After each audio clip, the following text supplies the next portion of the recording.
Shalom, shalom, family and friends. We thankful to have you join us on this day, this wonderful day that the Most High set apart, this Day of Atonement. We want to say all praises to all our brothers and sisters celebrating this high holy day with us.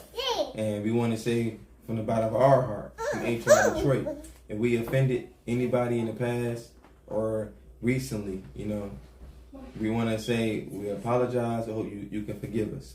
We not mean no harm. We trying to push this word out that the Most High God want to be pushed out. Our intentions is not to create enemies, but to create allies in this truth. This is Abner Israel. Uncle Pennywell. Zaya Israel. Zephaniah. So like I said, today is the Day of Atonement. So we want to give y'all a quick video right now, going over a couple of scriptures, dealing with the word. Give me what you got, Brother Zephaniah. This is the book of Ecclesiastes 3:7. A time to rend, a time to sow, a time to keep silent, and a time to speak. A time to love, a time to hate, a time of war, and a time of peace. Read that one more time out. Ecclesiastes 3:7. Bring it up. A time to rend. A time to rend means a time to make amends. When you rend something, you're repairing something. So right now, this is the time of making amends. We are in a season of making amends. Keep going. A time to keep silent. I missed one. A time to rend, a time to sow. A time to sow. What do sowing do? Unity. Unity. Yeah. It's a time of unity. It's a time of what? Of repentance and a time of unity. Keep going. A time to keep silence, and a time to speak. Keep going. A time to love, and a time to hate. A time of war, and a time of peace. What that's showing you is that it's different seasons for different things, right? Like right now, we are in the season of what? Rending and sowing right now. This is the season that we're in right now. We weren't there by making amends with our brothers and sisters, and we actually sowing that unity amongst each other, right? This what this season is for right now. Keep going. Verse 9. What profit hath he that worketh in that wherein he laboureth? I have seen the travail which God hath given to the sons of men to be exercised in it. Keep going. He has made everything beautiful in his time. Read that one more time. He has made everything beautiful in his time. And read that one more time. He has made everything beautiful in his time. In his time. You know what that means? That means in a correct season.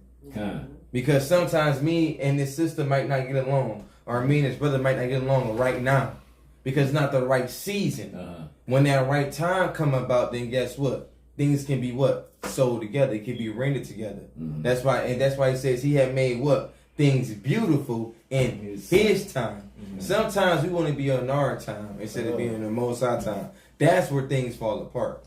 We don't get the Most High his glory and show his power by him exercising it and showing us when it's the correct season to come together, when it's the correct season to go to war, to fix things and everything like that. We want to take that to ourselves and take it away from the Most High God. Keep going. He had made everything beautiful in his time.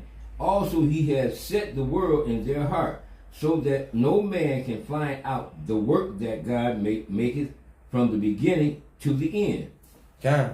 So, give me what you got out.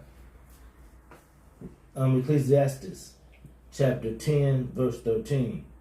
The beginning of the words of his mouth is foolishness, and the end of his talks is mischievous and madness. So we talking about an individual that's a fool, right?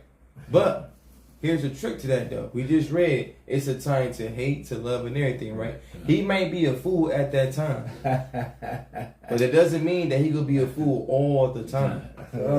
It does not mean that. Even a clock with the battery dead is right once a twice a day is right. So what I'm saying is, just because a brother or a sister might be foolish or mischievous or bad, don't think that brother or sister go stay in that mode all season. because there's different seasons that we just read about. That's probably not the right season for that brother to get that knowledge or that sister to get that knowledge and that truth at that moment. But the beautiful thing about the Most High, we just read, He made things beautiful in His time. Slocky, I know. That remind me of something. Go ahead. Yeah. I know back, years ago, like, when, a lot of times when I first met a brother, first met a sister, we had discourse, from the beginning of the relationship or whatever. Then later on, we became best of friends. It's just at that time, it just wasn't the season for us to be friends. And later on, we became best of friends. And they look at like One West. You know what I'm saying? Yeah, they had different sets of times. It was times when they came together when nobody was together. That was that time. You know what I'm saying? And then when they broke up, they didn't break up. It was like they just spread it out. They spread it out like a 12-gauge shotgun. Yeah, you know what I'm saying? The bullet's in there, but once you let that bullet go, it's going to spread out. Spread out, exactly. So they're gonna leave the chamber. They left One West. They left that chamber. God. You know what I'm saying? And like One West is like with the street down, it's like the shotgun. Right, and look at it now. Right. Boom, boom. He cut that loose. The song went off. You know what I mean? They said. Read that one more time out. 2 Timothy 2:3, something like that. The book of Ecclesiastes, chapter 10, verse 13 in the old. The beginning of the words of his mouth is foolishness, and the end of his talks is mischievous and madness. Now, we probably know individuals where, back in the day, they was horrible. They was demonic, doing all type of stuff, right? When they grew up, they act totally different. Yeah. Everything has its seasons. Everything has its season. So, the Day of Atonement will teach you, That's why I'm glad that the Most High got Day of Atonement, because what if we judge people based on what we seen in that season? Think about it. If we judge brothers and sisters on what we seen at that season, then there would be no room for their brother or sister to even grow. Or decrease. Yeah. Because we judging this person, right? But the Day of Atonement is, I judged you prematurely. I want to make amends for that. That's why it says it's a time to rend and a time to sow. Give me what you got, Doc. The book of 2 Timothy, chapter 2, verse 10. 2 verse 3. Chapter 2, Salaki, chapter 2, verse 3. Thou, therefore, endure hardness. He said, endure what? Hardness. Keep going. As a good soldier of Jesus Christ. So now it's a time of warfare. This is the time that we in right now.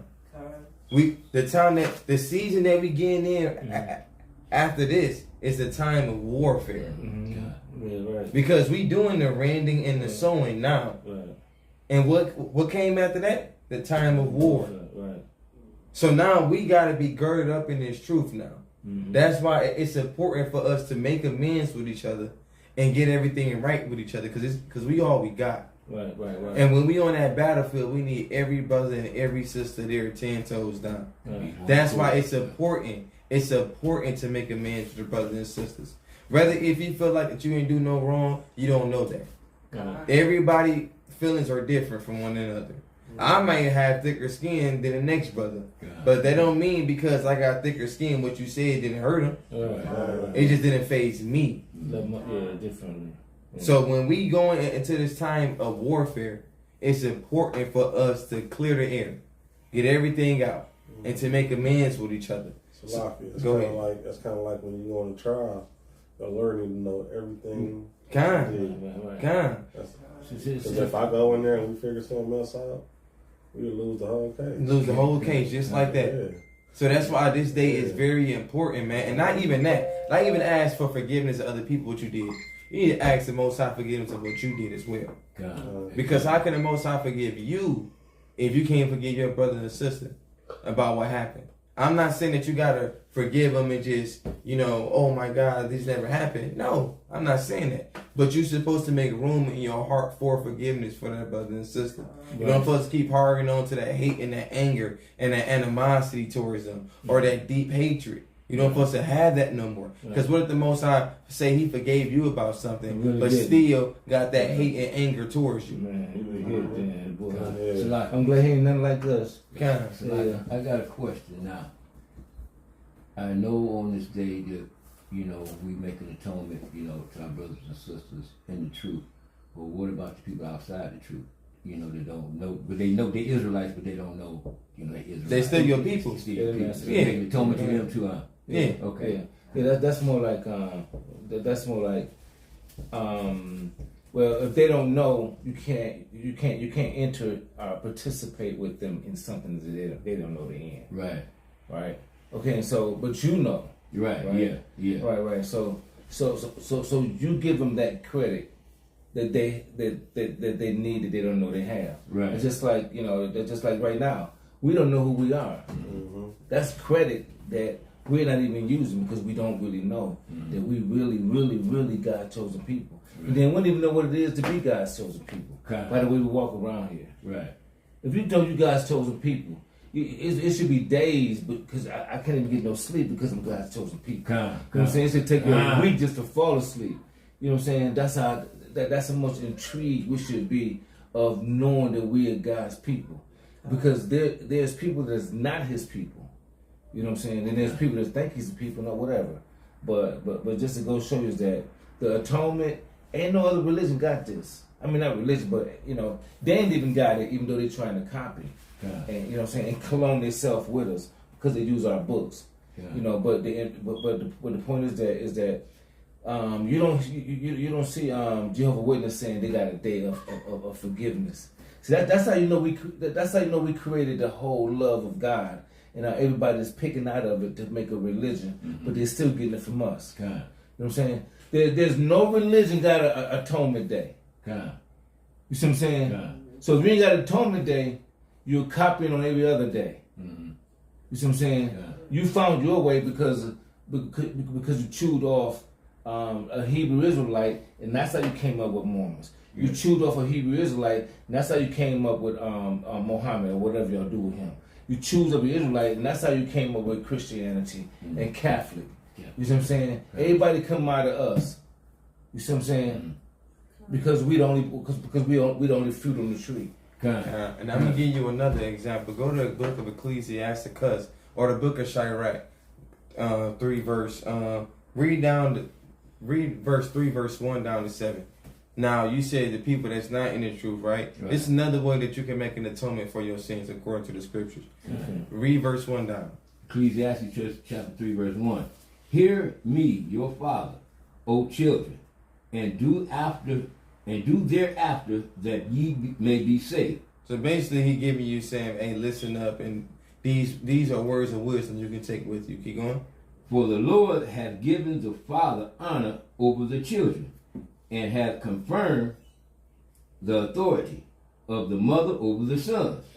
Whosoever honor his father maketh an atonement for his sins. He said, whosoever who? Whosoever loveth his father make an atonement for his sins. Read it one more time. Whosoever honors his father maketh an atonement for his sins. Whosoever honoreth his father maketh an atonement for his sins. You know why it's saying that? Let's read all the way back. Where did the Most High say the man is? Head of the house. He the head of the house, but what is the man? Over the woman. Over the woman? Okay, y'all getting close, but what is the man? The image of God. The image of God. That's why he says, if you honor your father, you make an atonement of your sins. Remember, he says man was created in the image and glory of God. So when you honor your father, that's like you're honoring the father at that point. So if you're honoring your father in the household, and he telling you this and telling you that, that's why the Most High say you get blessings with that. Because if you in order with your parents, you're going to be in order with God. Okay. Because your parents is what? Getting the order from God. The next thing to God. Exactly. Yeah. So if you in line with your parents and doing what your parents say do and honoring them and what they say do, even though you don't want to do it, you still doing it as a disciplined child, then guess what? The Most High gonna give you blessings and give you what? What he say? I give you longevity of life if you honor your parents. You lay up treasures in heaven when you honor your mother and your father. Why would he say I'm laying up treasures for you in heaven if you honor your mother and your father? Because it's all what? It's the order of things dealing with the Most High God. Everything is an order with the Most High God. If you honor your father and he's in my image, I know that you can honor me because guess what? I put him in my image. That's why. Like your first, basically like your first lesson to learn to honor. And even the scriptures even said, if you cannot even honor those or even believe those around you, how can you believe in me? So if the Most High seen that you discipline and you honor your father and your mother and doing what they say do, then you know for a fact you can be that same way with him. That's how I go. But give me what you got. Keep going. Whosoever honors his father. No, so like I'm talking about you got. Give me what you got. 2 Timothy, verse 2. Give me Jeremiah 4. 51 and 20. 2 Timothy 2. And 4.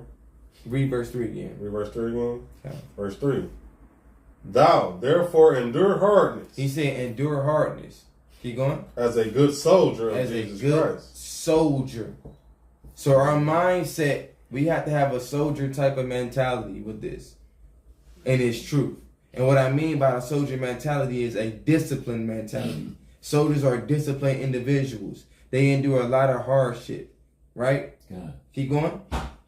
No man that warreth entangleth himself with the affairs of this life. So he said that you don't supposed to even be worried about what's going on in this life. You're supposed to be set apart, like Deuteronomy 7 and 6. Holy. You're supposed to be holy, set apart from everything. You shouldn't be worried about what Nene and Nene and them doing and who did this and Johnny on the block did. You shouldn't worry about none of that. That shouldn't be your focus. Because the season we in that we heading towards right now is warfare. We see it right now on the earth. That's why the Most High gave us the Day of Atonement before it. Think about how everything is setting up. He gave us the Day of Atonement right now so we can get right with each other. After this, it's going to be warfare. Keep going. No man that warreth entangleth himself with the affairs of this life, that he may please him. That he may who? Please him. Keep going. Who hath chosen him to be a soldier. That he may please him that had chosen him to be a soldier. That's what I'm saying. That's what I'm saying. The Most High chose us since the beginning. Deuteronomy 7 and 6. Amos 3 and 1. Read it down. Deuteronomy. The Most High, even in Revelations, the Most High chose us to become these things. And he gave us a blueprint of how to accomplish it. Keep going. All right. No, it's like it. Give me what you got. This is verse Jeremiah 51 and 20. This book of Jeremiah, chapter 51, verse 20. Thou art my battle axe and my weapons of war. God called us what? Thou art my battle axe and weapons of war. God said we are his battle axes and weapons of war. Keep going. For with thee will I break in pieces the nations. He said for what? For with thee I will break in pieces the nations. So who is the Most High going to use? Us. When he come back and he's breaking apart everything. Us. That's why he said endure hard shit now. Get your mind ready to be that soldier right now. That's why he said that. Read that one more time, Mike. They didn't hear you in the back. Slacky. You know, it seems like what you're saying is that the Lord, he wants you to go through all this stuff so you can understand how to kill him. Because I'm letting them unlash how they really feel about you, and you see they hate you, they want to kill you, or they still killing you, and then they rock you to sleep and set themselves free. So you still see all that, you know what I'm saying? They just want to crush you. Everything that you're dealing with, they got hands on. They got hands on your air with Corona. They got hands on every step you make, right? All right. So now, and so with all this stuff we're going through, he wants us to remember this. So when we get ready to lash, we don't want nobody. We don't want no Saul, no Saul, no Samuel. I mean not Samuel, but Sympathy. what's that? Yeah, Saul. We don't want no Saul, because he commanded Saul to kill every last one of them, and he didn't. Yeah. You see what I'm saying? And so he want that spirit out of us. That's why we had to go through this and get this whooping. And because we know, when we get a chance, we just want one day. We want a chance. You know what I'm saying? Yeah. And you already know, you be like, nigga, I put this back in your chest. Give me my chance. You hear what I'm saying? Yeah. So like, and I feel like sometimes because we the men that want a war for both sides. You know what I'm saying? Yeah. Get our manhood back. When they say no man that warreth entangle himself with the affairs of his life, we shouldn't be caught up in what's going on today. Right. I feel like a lot of times that's where our problems come from, because we get entangled in this life. We're supposed to be warm and getting ready for the Most High. Exactly. So we can go through the things that's hard right now. We don't even know how it's going to be in that time. We don't know how hard it's going to be if it's hard right now. And the beautiful thing about it is he's giving you the blueprint now. He's telling you, look, it's different seasons for different things. The season that we are progressing to right now in the world is warfare. That's what we're progressing to right now. It's not going to be a time of peace right now, because it's not. It's not going to be a time of love right now. The season we're heading to is war. It's time to get ready. It's time to wake up and get ready. Everybody else getting ready though. Everybody else getting ready for war except us. We get ready to vote. God. And Salaki, this how we get ready for war right here. Doing what the Most High say, doing the scriptures. Because the scripture says that's our armor of God. And how we prepare for war in the world is through the flesh. You know, like the war he preparing us for is through the spirit. We can go get all the guns and everything and fight a man war, but that ain't the war of the Most High. Read that one more time. Jeremiah 51 and start at verse 20. No. It's the book of Jeremiah 51 and 20. Thou art my battle axe and weapons of war. For with thee will I break in pieces the nations, and with thee will I destroy kingdoms. He said with us, he's going to break apart the nations and kingdoms. We the weapons. You just said this. That's right. We getting ourselves girded in this truth right now, putting on the armor of God.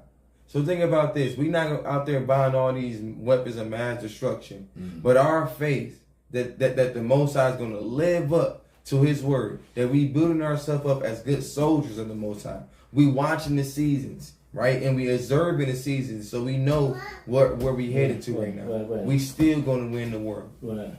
Shit like it. And you know what? It's like, you know, it's good to have guns and weapons. Don't get me wrong, but he trying to say you are the AR. You looking to buy AR. You are the AR. You know what I'm saying? What I'm about to put in you, you're not gonna need that. You are the AR. But and we can't see it though. We just wanted to give out a quick little lesson. Wow. We got to wrap it short right now. We just want to come on here and give a quick little lesson. We'll go more in greater detail throughout the week about this lesson. We just want to hop on and share our thoughts with our family and our friends. We also want to say I hope y'all having a wonderful Day of Atonement. We all gonna be fasting and everything. Just know that we all gonna be fasting with y'all in spirit as well too.